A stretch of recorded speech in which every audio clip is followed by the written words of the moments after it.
Assalamualaikum teman-teman semuanya. Ketemu lagi sama aku Valida MS. Di videoku kali ini aku mau jelasin untuk hidup hemat itu kita sebaiknya mengurangi untuk mengkonsumsi atau membeli produk yang sebetulnya tidak begitu kita perlukan. Jadi di sini aku mau jelasin ada 5 kategori hal yang stop kita beli untuk hidup hemat. Nah, di video kali ini sebetulnya erat kaitannya dengan pola hidup minimalis. Seperti yang kita tahu, beberapa tahun belakangan ini kerap kita dengar istilah minimalis tentang pola hidup yang mengedepankan kebutuhan daripada keinginan. Jadi kita hidup sesuai dengan kebutuhan kita saja. Kurang lebih seperti itu konsepnya orang hidup minimalis. Dan video-video seperti ini banyak aku dapatkan, aku pelajari dari orang-orang yang memulai hidup minimalis. Jadi mereka mulai mengurangi barang-barang atau produk yang sebelumnya mereka beli tapi dapat mereka gantikan dengan produk yang lain. So, kalau kalian penasaran dengan video aku, stay tune, tonton videonya sampai selesai, dan like, subscribe, komen, share kalau kalian rasa video ini bermanfaat. Oke, tanpa berlama-lama langsung aja ke kategori yang pertama. Kategori barang pertama yang tidak perlu kamu beli lagi adalah barang lucu. Kalian ngerti kan yang aku maksud barang lucu? Apalagi buat kita cewek-cewek, kita sering banget pergi ke mall, masuk ke suatu counter, terus kita bilang, ih lucu banget, ini lucu banget, itu lucu banget, itu lucu banget. Padahal kita nggak perlu banget untuk membeli barang itu, tapi nyatanya kita beli hanya karena alasan lucu. Ngerti kan maksud aku? Ini aku kasih contoh aja ya. Dulu sebelum aku berhijab, aku suka banget masuk ke counter aksesoris. Jadi di mall tuh pasti ada counter yang isinya aksesoris perempuan. Di sana ada jepitan rambut, ada karet rambut, ada bandana, ada aksesoris kalung, gelang, giwang dan sebagainya.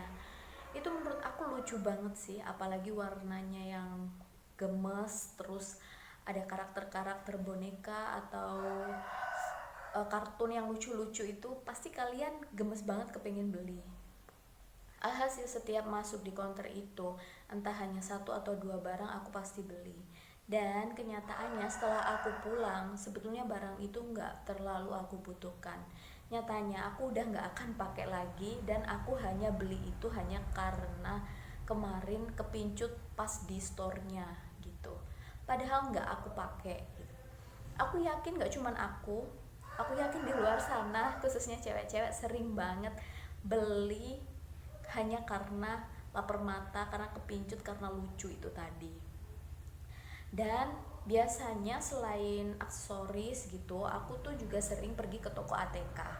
Biasanya pergi ke toko ATK tuh memang ada perlunya untuk beli buku kuliah, atau untuk beli kertas binder, atau untuk beli barang-barang yang aku perlukan.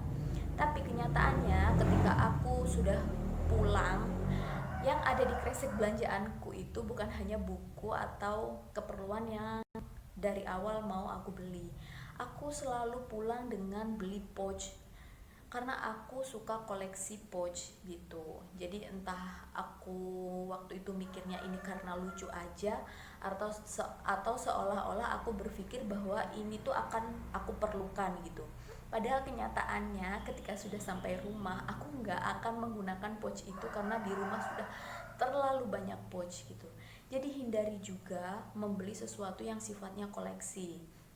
Kalau kalian mengkoleksi sesuatu yang bisa menghasilkan, misalkan bisa kalian jual lagi, atau koleksi kalian itu dapat menghasilkan uang, bisa gimana ya, menghasilkan. Jadi kalian tuh kolektor sesuatu benda yang bisa kalian jual belikan lagi kayak gitu. Aku rasa itu nggak masalah sih. Cuman kalau kalian koleksi sesuatu yang hanya buat seneng-seneng aja dan manfaatnya nggak begitu kalian rasakan, sebaiknya di stop gitu. Jadi barang-barang yang sifatnya koleksi seperti itu sebaiknya di stop aja untuk dibeli.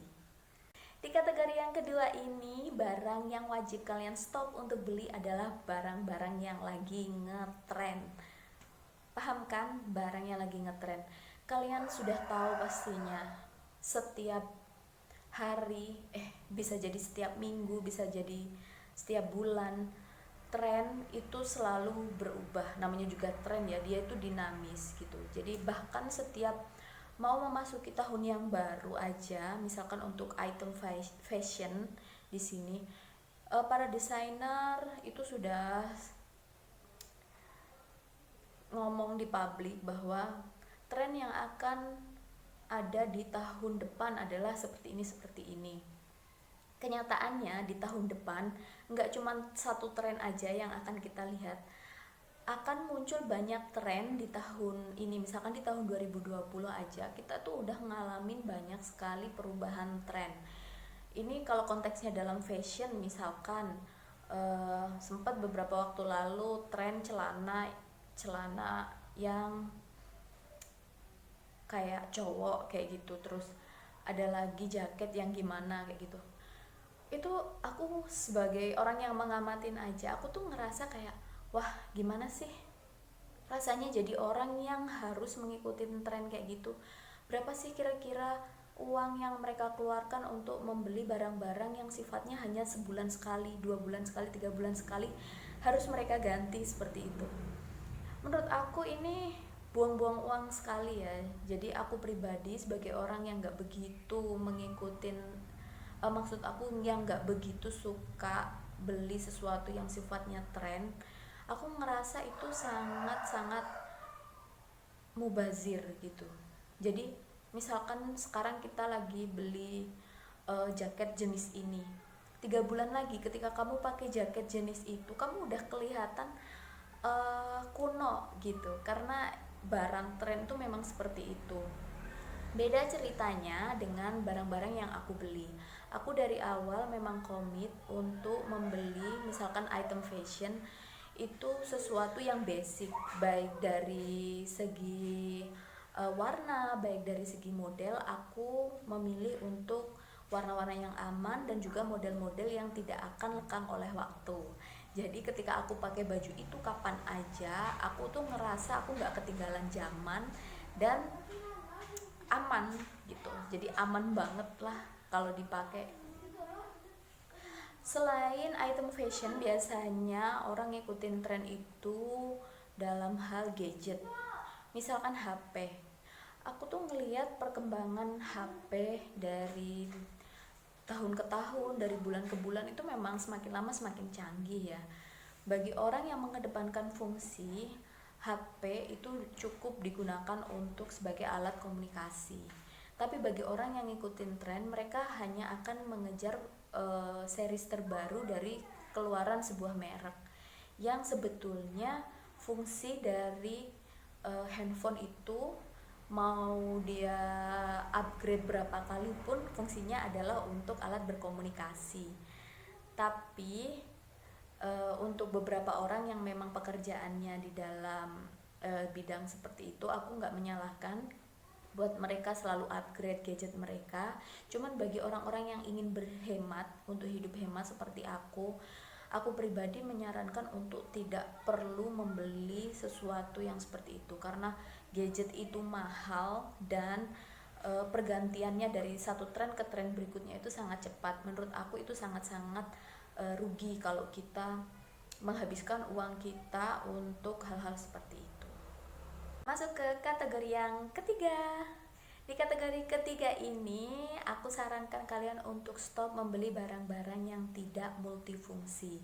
Gantikan barang-barang yang sekiranya bisa kalian pakai untuk berbagai macam manfaat gitu. Ngerti gak sih? Maksud aku tuh kayak gini aja ya. Aku kasih contoh. Di sini aku punya VCO. VCO ini virgin coconut oil, ini alias minyak kelapa. Minyak kelapa ini multifungsi banget. Jadi untuk aku ini bisa aku pakai untuk rambut, bisa aku pakai untuk badan, terus bisa pakai juga untuk pijat, bisa aku pakai juga untuk wajah gitu. Jadi ketika ketika aku sudah membeli satu produk ini, aku bisa stop untuk beli conditioner, aku bisa stop untuk beli krim badan, aku bisa stop juga untuk beli makeup remover, aku juga bisa stop untuk beli minyak urut gitu. Paham kan maksud aku? Jadi belilah produk-produk yang sekiranya hanya dengan satu produk itu kalian bisa mendapatkan banyak manfaat, dan kalian bisa stop untuk beli produk yang kalian beli satuan itu tadi. Jadi misalkan kalian belanja bulanan nih, dulunya kalian harus beli conditioner, kalian harus beli makeup remover, kalian harus beli krim untuk badan, terus juga beli minyak urut. Ini ada 4 item yang harus kalian beli.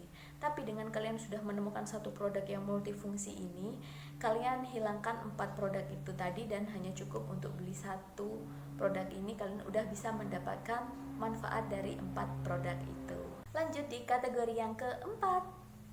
Di kategori yang keempat ini, aku menyarankan teman-teman untuk stop membeli barang yang double fungsi. Apalagi yang double fungsi ini? Jadi misalkan bulan lalu atau bulan-bulan sebelumnya kalian terbiasa membeli belanja buah rutin setiap hari untuk konsumsi kalian sehari-hari, tapi kalian juga selalu beli vitamin di setiap bulannya untuk memenuhi kebutuhan vitamin kalian. Padahal menurut aku dua barang ini, buah dan juga vitamin botol, maksud aku yang kayak pil atau sirup atau gimana, yang produk-produk itu udah dibikin instan kayak gitu, itu fungsinya dapat kita penuhi dengan kita konsumsi buah aja gitu. Jadi mulai bulan depan kalian pilih aja salah satu, kalian lebih suka minum vitamin aja, yang maksud aku vitamin dalam bentuk pil kayak suplemen kayak gitu, atau kalian pilih untuk konsumsi buah aja, karena dua-duanya ini memiliki manfaat yang sama. Kalau kalian beli dua-duanya, menurut aku ini sangat boros, karena kalaupun kalian menghilangkan salah satu dari ini, kebutuhan vitamin kalian juga tetap akan tercukupi. Kategori yang kelima. Di kategori kelima ini yang terakhir, aku juga menyarankan teman-teman untuk stop membeli jasa. Jasa seperti apa yang harus kita stop? Tentunya setiap orang memiliki kebutuhan yang berbeda-beda ya. Aku pribadi, aku sudah men-stop untuk melakukan treatment di salon untuk treatment yang aku bisa lakukan sendiri. Contoh, untuk melakukan cream bath atau hair mask. Cream bath atau hair mask itu krimnya sudah bisa kita beli di toko-toko retail yang tersebar di dekat-dekat rumah kita, itu bisa. Krim untuk cream bath, krim untuk masker rambut, itu tuh sangat mudah dan murah sekali kita dapatkan. Contoh, satu saset untuk satu kali pemakaian krim hair mask kayak gitu, itu kurang dari 10.000, kalau nggak salah kurang dari 10.000, aku lupa persisnya.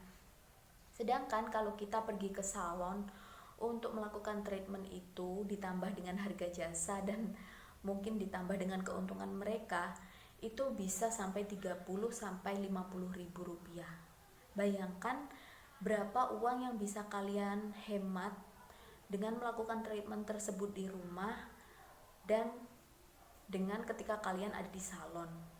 Kalian ngerti kan maksud aku? Di sini tuh kita hanya membeli jasa dari apa sih namanya, mbak-mbaknya yang salon kita itu, yang nge-treatment kita itu, dan juga memberikan keuntungan untuk salon itu.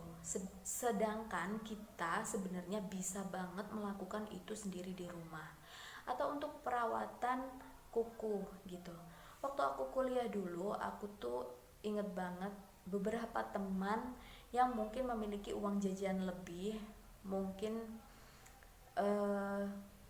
uang jajannya tuh cukup untuk melakukan treatment kuku di salon atau di mall.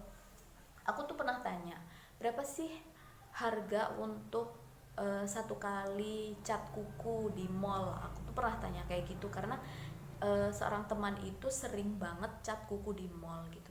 Terus dia bilang harganya tuh bervariasi, ada hitungannya per jari, ada yang untuk satu jari itu 3.000, ada yang 5.000, ada yang sampai paling mahal 10.000. Jadi bayangkan kalau kalian cat kuku 10 jari, untuk harga yang paling mahal saja kalian menghabiskan uang 100.000. Terus aku bilang sama temenku, coba deh besok kamu mampir aja ke Strawberry. Strawberry itu counter beli kutek-kutek kayak gitu. Kamu beli aja kutek mana yang kamu suka, kalau nggak salah harganya cuma 15.000. Kamu bawa ke kampus, nanti aku yang kutekin kuku kamu. Aku inget banget waktu itu. Akhirnya dia ngelakuin itu ketika kukunya udah mulai ngelupas rusak. Akhirnya di kampus tuh aku kutekin dia. Terus aku tanya ke dia, nih kalau kalau kamu ini ke mall untuk cat kuku, kamu menghabiskan uang 100.000, kamu dengan 15.000 dan aku catin kuku gratis kayak gini, kamu masih dapat kuteknya dan kuku kamu juga udah cantik.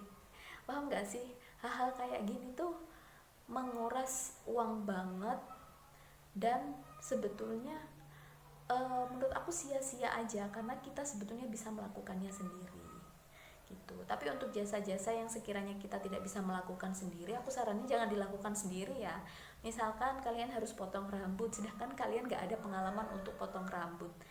Takutnya kalau kalian eksperimen mau potong rambut sendiri, itu nanti jadinya gak presisi atau jadi pitak atau jadi gimana. Aku saranin lakukan untuk tidak membeli jasa ini kepada perawatan-perawatan atau jasa-jasa yang sekiranya kalian bisa melakukan itu sendiri. Oke, aku kira sudah cukup 5 kategori barang yang harusnya kalian stop untuk dibeli. Mohon maaf kalau dalam penyampaiannya aku suka mengulang-ulang atau belibet, karena memang seperti ini aku kalau udah ngomong. Dan aku harap kalian ngerti ya dari inti dari apa yang aku sampaikan ini, dan mudah-mudahan membantu buat teman-teman yang ingin memulai hidup hemat. Kalian bisa mencontoh dari beberapa hal yang aku lakukan ini. Semoga video ini bermanfaat. Boleh minta like, subscribe, komen, dan share video ini ke sosial media kalian kalau kalian rasa video ini sangat membantu. Terima kasih sudah meluangkan waktu nonton video ini. Semoga bermanfaat. Assalamualaikum warahmatullahi wabarakatuh.